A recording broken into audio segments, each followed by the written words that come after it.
Took our flag again. I pledge allegiance to the flag of the United States of America and to the republic for which it stands, one nation, under God, indivisible, with liberty and justice for all. Good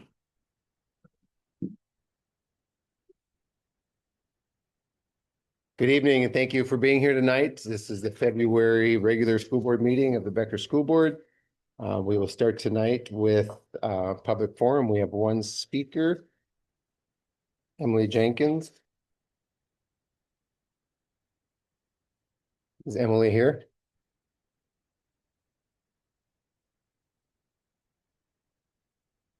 Nope. All right. So I guess no public speakers, I guess. That'll move us to item 1E, presentations. We have a presentation from Mr. Kraft and Ms. Grant.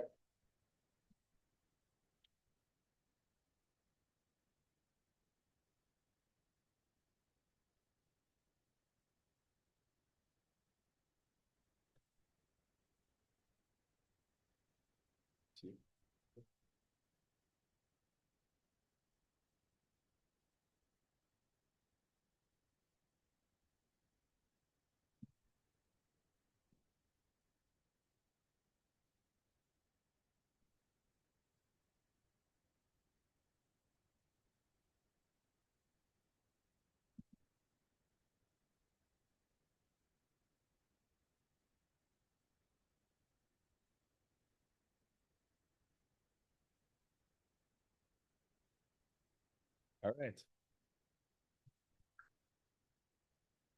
All right. As always,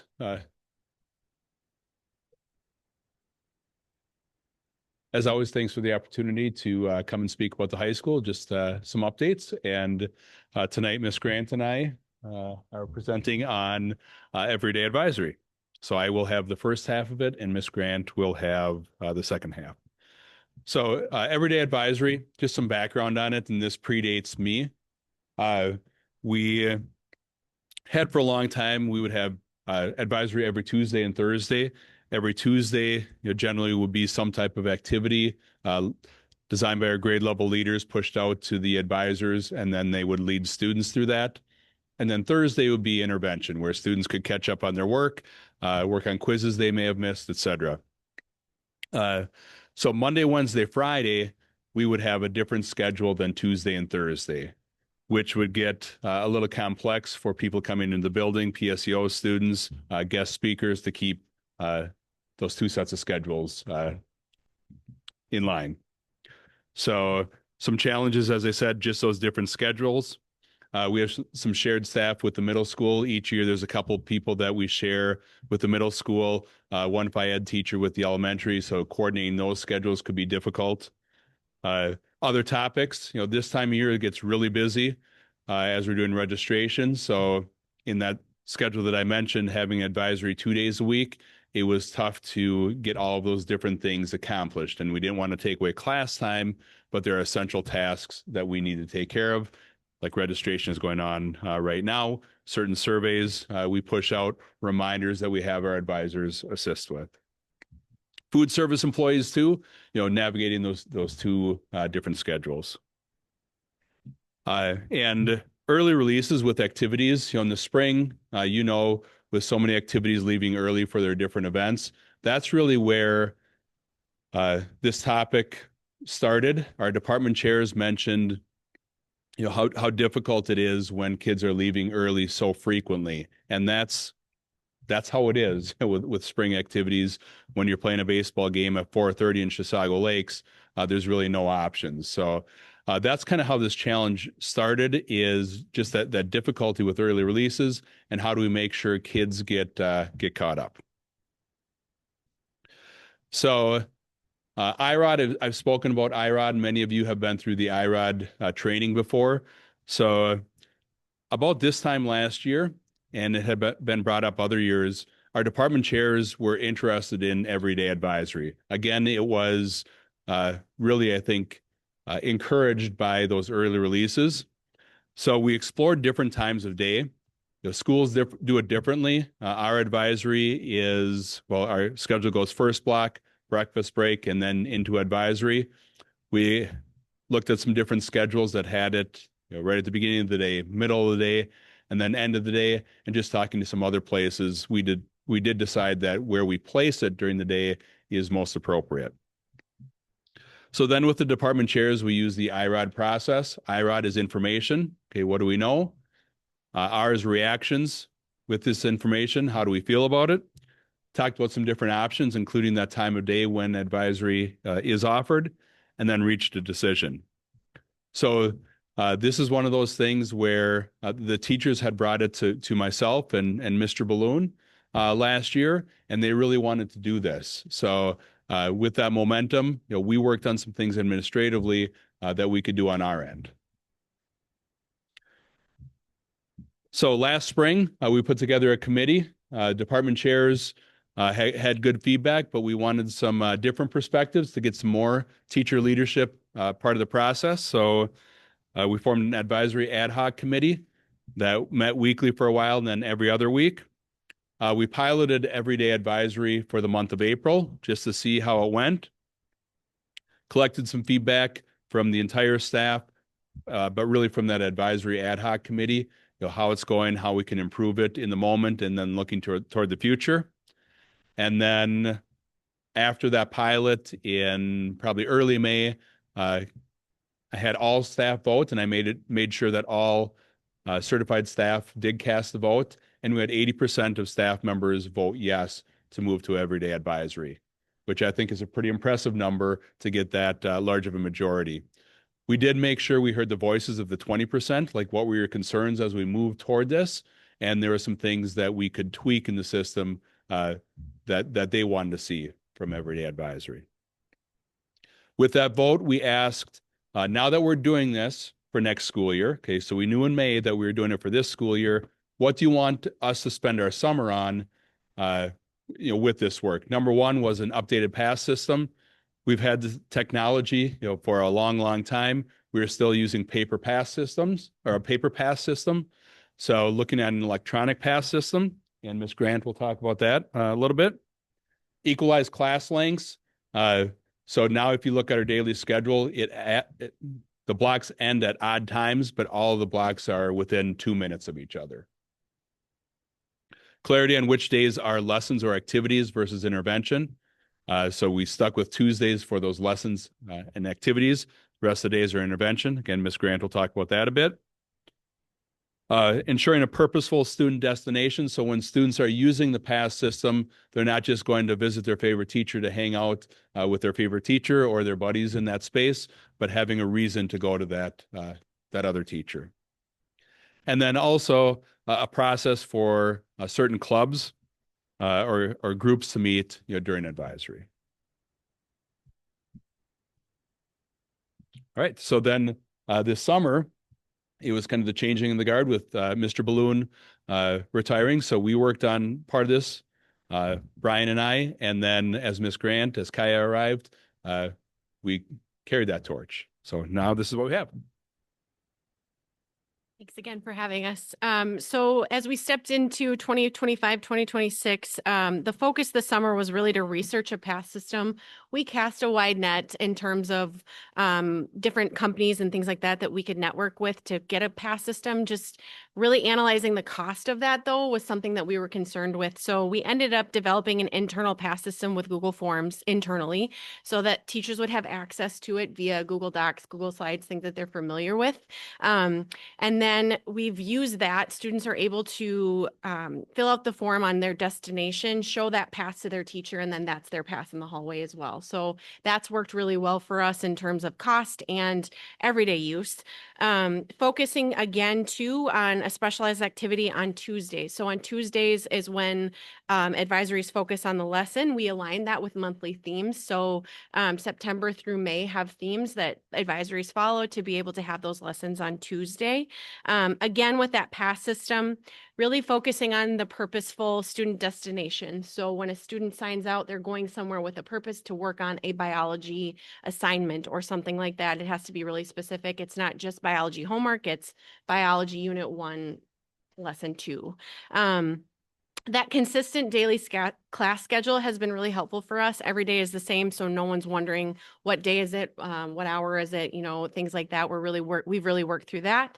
And then that intervention time has been really helpful on Monday, Wednesday, Thursday, and Friday, just so that students can go to their teachers when they need to get the support in the classes that they need. And then if they don't need that support, they're able to have time to work on assignments or meet in groups and clubs as needed. And those groups and clubs can assign a day. So we might meet NHS on a Tuesday, or excuse me, not a Tuesday, a Wednesday or Thursday, so that then everybody knows that date and those passes work as well.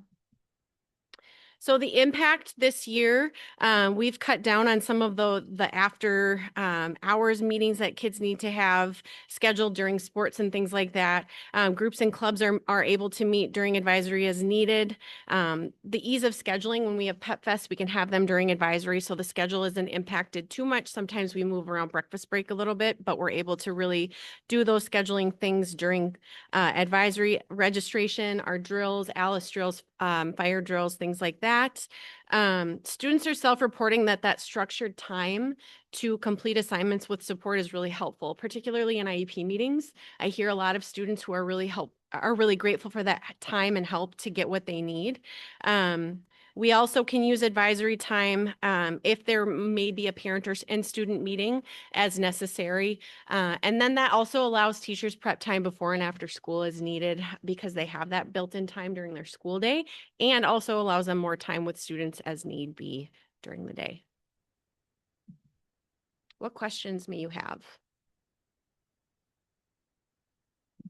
I think just on the timing, like why not right away at the beginning, not at the end of the day, especially when you alluded to kind of clubs and or extracurriculars when Yeah. kids are leaving school early. In my mind, I would think like that'd be a good advisory time to maybe leaving, so you're not missing class structure time.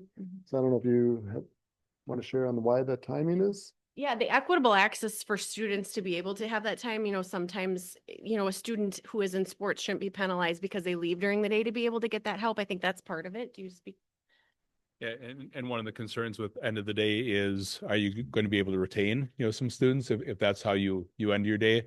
And having it, every day where the baseball team that leaves for Chisago Lakes, the next day you can catch them. So it doesn't have to be, the teacher has a meeting the next day, kid has, some rehearsal the next day. So like our department chairs said, having that ability to react pretty immediately and intervene immediately kind of took care of that piece. So yeah, it doesn't diminish, the early releases, but we're able to act consistently and quickly.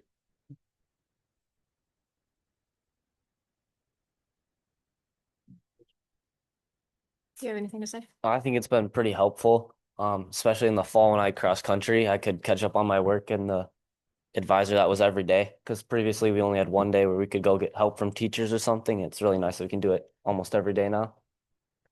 And I don't really go to school here anymore, but I've heard really, really good things. And I guess my question for you guys, just for students to be able to know, is there any thought that this is going to change next year, that like class times are going to be shifted at all, or will it all be the same? Yeah, so we haven't talked about any shifts. It hasn't been a question that I've posed for the department chairs as we're halfway through the year. Then we start talking about next year. So advisory was 30 minutes. Now it's 28 minutes just to equalize those classes. And, something Weston said about those that are really busy and those that are very active, they've appreciated it because they don't have time, outside the school day to connect with teachers or get their work done. So it's been helpful for that group, but also students that need help on their math. The best person to help you on your math is definitely the math teacher. There reaches a point where at home, you can't help so much anymore. So the impact, we are curious. We haven't collected data on how, this has helped, grades this year compared to last year. Sometimes that's difficult to compare. It's really been anecdotal from students and staff members on how much they've enjoyed the implementation. And sorry. Go ahead, Wesley. I would say additionally, it's also really helpful to, like, if we're retaking a test or something, you can do it in advisory instead of staying after school and then being late to a practice or something. I know a lot of kids have taken advantage of it for that reason too. So I'm guessing you will again survey the staff and students some here March or April and see changes that need to be made. Yep. Is there any records about like late assignments or missing work? Has that improved? Yeah, so no, we haven't, pulled that data again. That's sometimes tough to compare as you have different students, different teachers. So I've thought of that, but we haven't gone there. So. Awesome. Any further questions? Just the one, you mentioned different themes and lessons. Could you just kind of elaborate on some examples of that? Yeah, November would be, we did gratitude in November and the lessons on Tuesdays aligned as best we could with that. This January, February was start anew just because of registration and things like that. So depending on the month, I don't remember all of them off the top of my head, but trying to align those activities as best we can, knowing that things are going to come up like Pet Fest and trying to just really be thoughtful about it and also guide it. It's new this year. So, those grade level leaders who work to plan those lessons did the best they could with this year. And then next year we'll see how it aligns with the calendar. Thank you. And then so one last comment as far as student perspective goes. I remember when hearing about this at the end of last school year, my thought was also, why isn't this happening at the end of the day? But the thing that I know now too is a lot of people consciously make the decision to stay in band and choir because once you hit your junior and senior year, you're always going to be in a 5th block class for those things. So a lot of band kids and choir kids end up bailing because it's end of the day. And unless you're playing golf or hockey, you're usually not leaving more than an hour early. So that's not as much of a problem. All right. Thank you so much. Keep up the good work. All right, moves us on to item number 2. Reports. Weston and Charlie, want to start with student reports? All right, I'll start us off with what's been going on in the past month. So the gymnastics team is reaching the end of their season and they'll be competing at their section meet on February 14th. Recently, they placed 4th at their true team meet, which included the top 10 teams in Class A. Archery has had 3 tournaments so far. They've placed 1st, 2nd, 3rd, 4th, and 5th. So all over the board there. But it's been their best season yet, and they only have placed one other time in the high school division, which was last year. Last weekend, the JV and B dance squad teams had their last competition for the season at Delano. They got 3rd in jazz and 5th in kick. On Saturday, the varsity team competed at sections where kick got 3rd and qualified for state. Jazz ended up getting 4th. Wrestling has had a lot of success and they're currently ranked 3rd in the state. The robotics team has been busy working on prototyping this year's robot. On top of work time at the school, they have been spread out between weekly hub meetings across central Minnesota, the industrial park, roundtable, and concessions. DECA had their district competition. They had 7 people qualify for state. Boys basketball had a player, Nate, hit 1,000 points last week, which is a pretty big achievement. The first boys player to do that since 2016. They have a strong record of 14-4. They beat Monticello, our rivals. Everybody hates Monticello. Last Friday, 67-55. I'm honest. Spieth just competed in their first big competition of the season with over 60 attending schools. It was the first meet with many of their new members. NHS hosted a well-attended blood drive and is continuing to work on ISPs and raising money for the state service project. And the girls hockey team wrapped up their regular season on Saturday, finishing 11-13. This is their best season that the team has had since the 1970s. And girls basketball has a record of 5-5 and is proud of the tough wins they have had recently. Okay. In the coming month, the gymnastics team is preparing for a strong performance at sections to potentially send them to state. Archery is excited for their home meet in March, and they hope to continue improving and getting better. In 2 weeks, the dance kick team will head to state to end their season. You're covering my words, Mr. Schmidt. Wrestling has meets on Thursday in Wilmer versus Moorhead. And then they're at home Friday for senior night with Forest Lake and Sauk Rapids. Robotics is going to keep spending long hours here. And hopefully we'll start working on the competition robot shortly. DECA is sending 2 students to state. Mrs. Simon and Dr. Olson will go with them. Looking forward, they're also going to be discussing nationals and their banquet Unfortunately, not all the students that qualified for state are going because of the state of things in the cities. Boys basketball is looking to finish out this season with no losses, no more losses, and shatter the school record, which is currently 17-10. So what is it? Yeah, they're sitting at 14-4 right now, so it won't take too much to do that.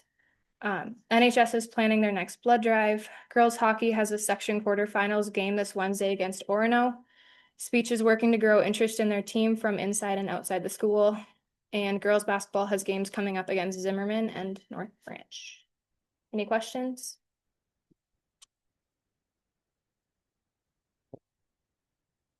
Busy time of year. Thank you.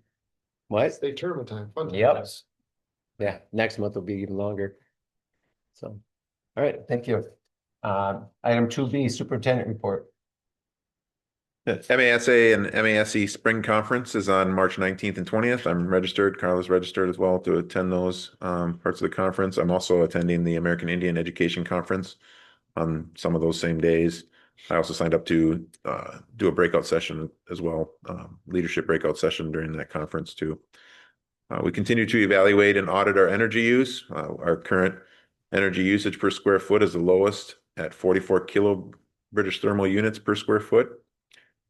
It goes the best we've ever had as far back as our records go from 2016, which also includes our COVID era when we didn't have students even in school. So some of the efficiency upgrades and things like that we've been doing with LED lights and some of the new boilers and things like that have really helped us out quite a bit. So, and Rick does a great job with managing those. So that's been helpful. Our costs have stayed the same thanks to being more efficient because the costs have gone up with that. But the prom committee has begun to take action. Prom is set for May 9th, which is later than last year's based on other school events and venue availability. Grand March will take place at the high school as it always does in the mid to late afternoon. They've been meeting regularly. Dinner and transportation will be on their own. The dance will take place at the Grands at Mulligan's and Sartell, and the cost will be determined based on the finalized expenses. This year's cost will be less expensive than last year's as they alternate that. And then we also considered dates for robotics competition, spring tournaments, and neighboring schools. The prom committee will be meeting consistently now until the event. And I don't know if it was prom or graduation that met today. One of those two did, I believe, this morning. So, graduation, which is the next part. The graduation committee determined the class motto. The opportunity to submit a speech for consideration for graduation has been shared with the senior class. The committee met again today to discuss the class flower, staff speaker, program, and other ceremony-related events. Meetings will also increase as they get nearer and nearer that important event. Item 3F on the agenda, you can see tied to that, we've been working with the administration to take a look at reductions in programs and positions for the 26-27 school year. The current range for these reductions is very broad and it's dependent on some state and federal legislation and funding. The amounts of the reductions or increasing revenue in some cases could range from $400,000 to nearly $3 million based on the estimates we have at this point. Obviously, as we get through the state legislative session, we'll know a lot more on that, but it's could be pretty significant when you get things like unemployment and paid family leave and compensatory. If all those go away, then you're looking at that $3 million range. If not, then it may be closer to that $500,000 range. So again, a lot up in the air. It's been a little tricky to do that. We've given some targets and things to some departments. And so we're looking at just kind of coming up with some ideas and things for that. And also that's somewhat tied to our November vote that we had. That would have certainly helped us out a little bit too. We've been awarded a $25,000 mental health grant from the Minnesota Department of Human Services. The intent of the grant is to help us create a better organization for optimizing resources for third-party billing. So it's essentially seed money. They want to give us $25,000 for this grant so we can generate our own revenue through third-party billing services like PT, OT, speech, special transportation. But which we already do, this one is related to mental health. So if we can build that back to the insurance companies and things like that to generate some revenue for that. So again, that's part of that revenue increasing piece from number 5 there in my notes. So hopefully we can do things like that to lower the amounts of the cuts and things. Any questions or comments for Dr. Schmidt? All right, thank you. Moving on to 2C, committee reports. Pete, I believe you have an ECFE. Yes. Have that one teed up first. We met, the, ECFE Advisory Council, we met, just this last, January 26th. Had a chance to kind of, welcome, some of the new parent, people on the, committee this year. A lot of the same, but some new. We have a new, coordinator over there, and she's doing fantastic things. Program updates. We had a 25% increase, with our fall classes. We're up to, 7 classes. We had a 2% decrease in the pre-K, but Small Wonders was up 12%. So, seeing a movement in all of our programs over there, which is always nice. A lot of great events coming up. Mom and Dad STEM Night, February 11th, Dad's Pizza Night, April 13th, Grandparents Night over at the ECFE, offices, May 13th. Gym nights, again, a lot of great stuff over there. If you haven't checked it out, you know, they're a lot of fun, to go to. Book fair recap, they were able to raise $3,394.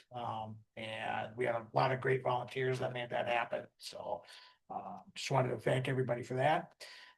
We also have a new online registration system set up, which is awesome. They're able to register online and pay for their classes, and it's also tied with community education as well. So I believe they're working within that ARUX structure. And it's a great program. They're all getting ready to, getting used to using it. And it also has a lot of potential upgrades down the road. So it won't be, you know, obsolete like so many of these programs tend to be like, so they're super excited about that. And then next up with early childhood screening already set up for March 18th and 19th. And they will get notifications sent out for that as well. And just to clarify, the ARUX, Yeah. I don't think it goes live until March 9th Okay. officially, but yeah, Gotcha. they're training right now on Awesome. it. So that's when we start registration for that, but it'll be for this year's registration for next year. So if you're looking for it right now, you're probably not gonna be able to find it. Right. Okay, thank you, Pete. You want to hit activities or? Yeah, I really actually just kind of quick activities meeting. Connie and I attended that on the 26th as well.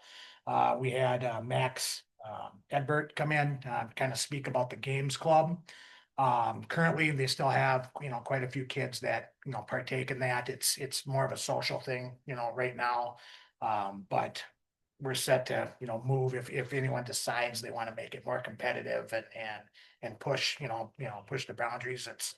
It sounds like a lot of fun, but it's also pretty time consuming too for to staff it and things like that. But the kids seem to really like it. And it's something that you know, Dave has been able to help to keep staff and keep people going. We also talked about everyone's favorite subject, the activities fees, and you know what we want to do with raising that.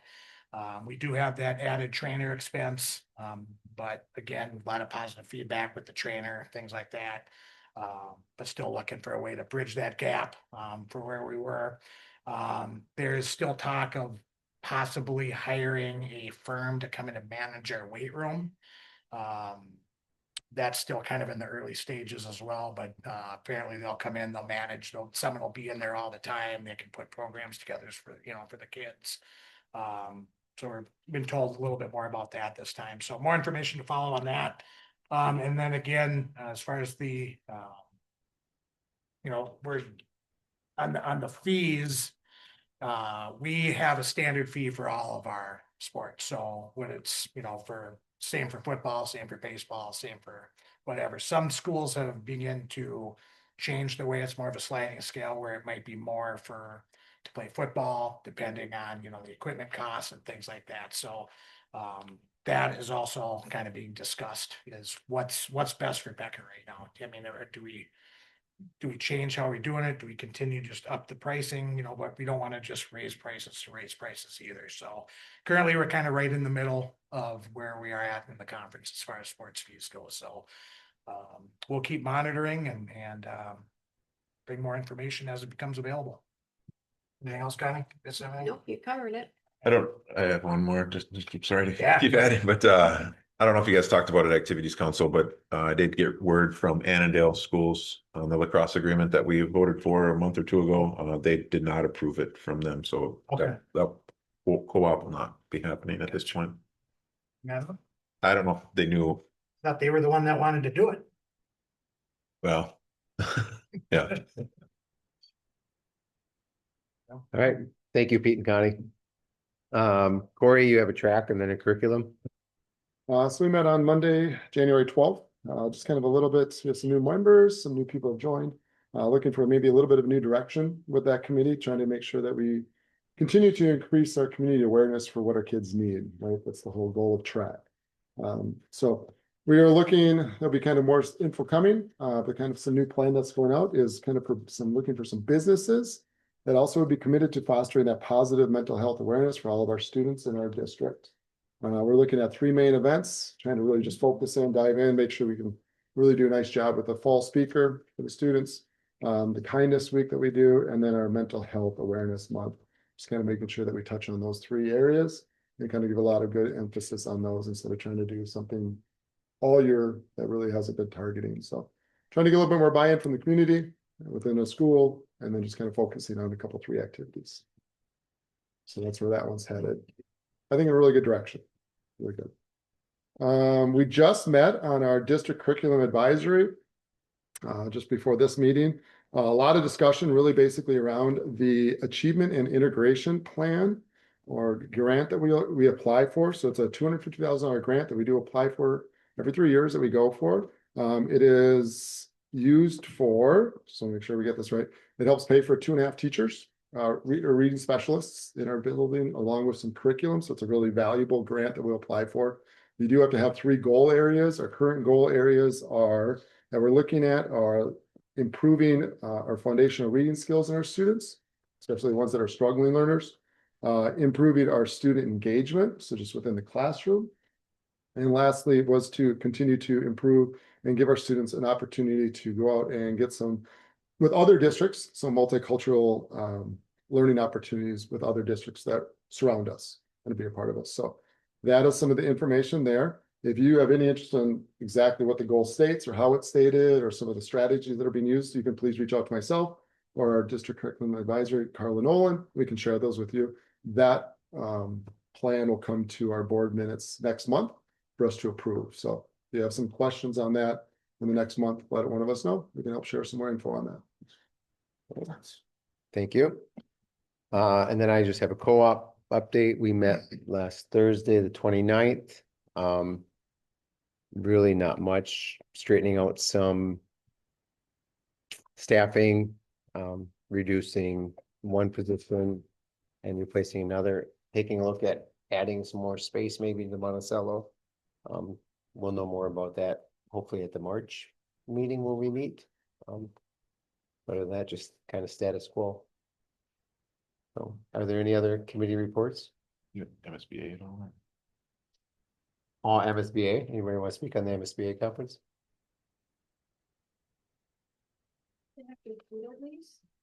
Like no reaction. They're good. They had an opening event, which was really good. Got a lot of opportunity to go and meet some different people, some different board members and things of that nature. A lot of good topics.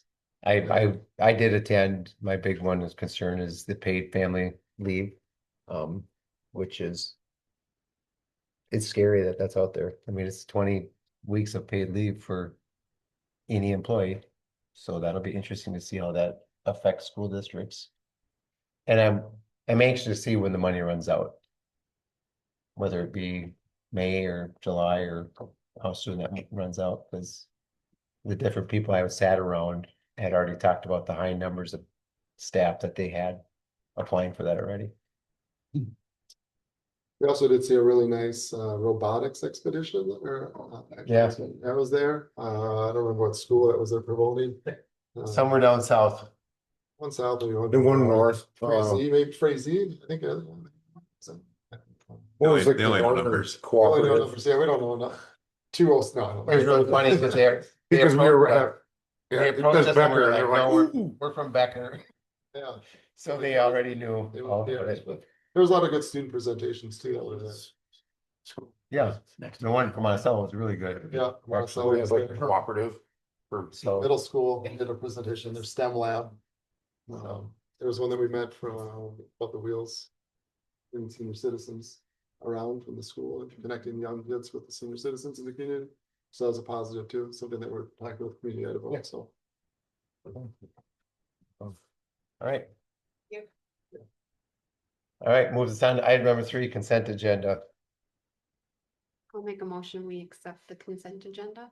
I will second it. I have a motion and a second. Do we have any questions or discussions on consent agenda? All those in favor signify by saying aye. Aye. All opposed? Motion carries. Brings us to item number 4. Second reading for school calendar. I don't know if you want to speak to that. Yeah, there were no changes from the last one. As you can see in the notes, we still will make changes based on some early outs and things like that as we plan our PD schedule, which we'll be doing here in the next month or so. We just started working on that, but if we need a little bit more early outs and things like that, it won't impact student days. It won't impact staff days or anything like that. So we typically have added those later on, just 2-hour early out type of thing. So get some PD in there as well. So I have not heard anything. I take that back. I heard one person wanted to make sure we had spring break in there, which we did. They didn't necessarily like the date to the spring break because it was tied up to higher prices of tickets and things, but It's all March. that's about the only. That's anytime in March. That's about the only. That was the only thing I heard.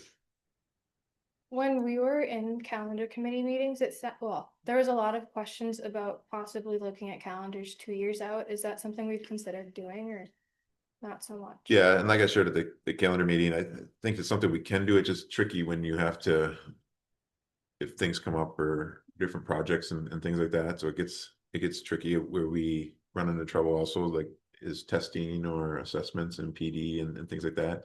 I think you can kind of mirror the calendars every single year. And so it's, if you're making plans as a parent or staff member, then you can take a look at what we have for previous calendars. They're pretty similar, really, when you look at them and make those adjustments. I'm not a big fan of going multiple years out. I know some schools do. But it can sometimes be, things come up, I guess, and then you have to make changes to them anyway. And but typically they're the same. So if you're gonna make a plan, we did talk about also talking about 2 years out, having that spring break again, because that would tie in with the band choir trip again. And they were also in favor of the pre-Labor Day start for both years too. And then it'll be revamped because Labor Day changes. So Yeah. it'll totally change again because Labor Day comes later, so. Yeah. All right, I'll entertain a motion for 26-27 calendar. I'll make a motion to accept the calendar. I'll second that. We have a motion and a second for school calendar. Any further questions or discussions? All those in favor signify by saying aye. Aye. All opposed? Motion carries. Before we get to item number 5, I just want to ask again, is Emily Jenkins in the room? Emily, you want to speak up, step up to the microphone? And while you're doing that, I'll just remind you, you have a 5-minute time limit. Corey, you want a time? Mr. Stanger will let you know when you got a minute left. So we cannot discuss any matters that are in negotiations or litigations. Anything related to personnel will not be discussed in public, and no personal attacks are permitted. Thank you. Thank you. In the quiet rhythm of my daily life, I have a mantra: typically let them. If a person's actions don't harm my family, I choose temperance. I let the noise pass. I don't usually speak up. My attention was brought to the video circulating, and I didn't want to just not say anything. I didn't want to not support my district. So We witness teens trade the sanctity of the classroom for the cheap currency of viral moments, and we hear loud voices from those who seem to have no business teaching our children about ethics, yet who feel entitled to destroy an educator's career. I feel like it's time that we stand firm in the default position of supporting our teachers. My passion is rooted in the hard-earned reality of motherhood. When my husband and I were planning for our twins' daycare, we searched and budgeted childcare for years in advance. The pandemic hit, and in that crucible, I learned that while it is vital to have the best care, it is equally important to invest in our caregivers. In a town like ours, I feel like we don't have the population density to treat professionals as disposable, and we cannot afford a fire them culture. Our family, through a neighbor referral, found Red Balloon daycare, and our relationship with the directors have been a cornerstone of many last years of our lives. And now that cornerstone is carried into the district with K1 and first grade for our family. There are difficult times, there are differences of opinions, and you cannot simply buy a person who is passionate and trustworthy for your kids. You must build that relationship through mutual respect. And mutual respect requires a willingness to be uncomfortable, to approach diversity of thought with curiosity, not combat. Recently, reread A Penguin Story by Antoinette Portis to my boys, and the penguin, surrounded only by white ice, black night, and blue water, goes searching for something else, a spark of curiosity that must be valued and that must be nurtured, the red orange of the sunset. He leaves his comfort zone to explore, to get uncomfortable, to find growth. Currently, it seems like some of our teens might be trapped in the monochromatic world of viral hot takes and immediate gratification of social acceptance and groupthink. But real learning only happens when we reach outside that comfort zone. As Dr. Seuss wrote in All the Places You'll Go, the real great places are found only after facing the frightening creek, the howling gates. And we fail our teens if we allow them to believe the solution to discomfort is to blast some person causing it. We must teach them curiosity, to ask, why do I feel this way? How do we move forward together, rather than how can I get rid of this person? I do not say this from a place of judgment, but from lived experience.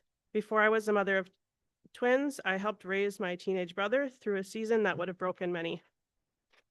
We navigated the abandonment of a mother lost to alcoholism and the sudden loss of our father to a heart attack.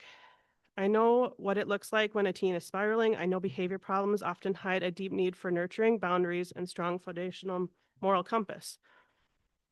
When students are rage baiting or entrapping an educator for a TikTok trend, they are seeking accountability. For an example of a method of resolution that is effective. A safe, de-escalating classroom is a necessity, but it requires the students to meet the teacher halfway. My mom had a saying when I was a teenager struggling with my stepmom, Emily, there will always be a Leslie somewhere. It didn't take long for me to find the wisdom in that phrase when I found an impossible first box. To those at the center of this, you have the resilience and grace to weather the storm. To the board, I feel like you have what it takes to turn this tide and shift the narrative. There will be loud and angry people on this podium, maybe, and I'm sure the social media fire will continue. Let them.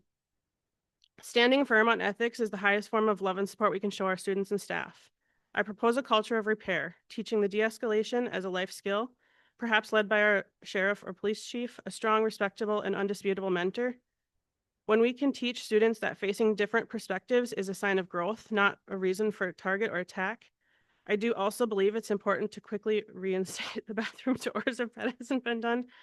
Surely that was a desperate reactionism and not a calm, calculated, thoughtful point of leadership. For what it's worth, it's never too late to be whoever you want to be. There is no time limit. Start whenever you want.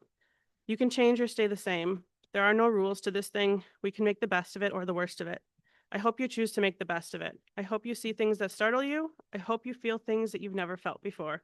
I hope you meet people who have a different point of view. I hope you live a life you're proud of, and if you're not, you have the courage to start all over again. That one's from Benjamin Button. Thank you.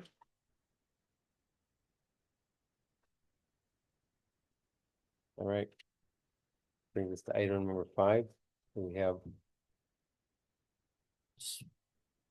a motion for closed session. Yes, I move to close this meeting for preliminary consideration of allegations against an employee as required under the open meeting law, Minnesota statute, section 13D.05, subdivision 2B. So we have a motion and a second to enter into closed meeting. All those in favor say aye. Aye. All opposed? Motion carries. We'll be heading to closed meeting. After the time, we will come back to the table and we will adjourn to re-adjourn. Thank you.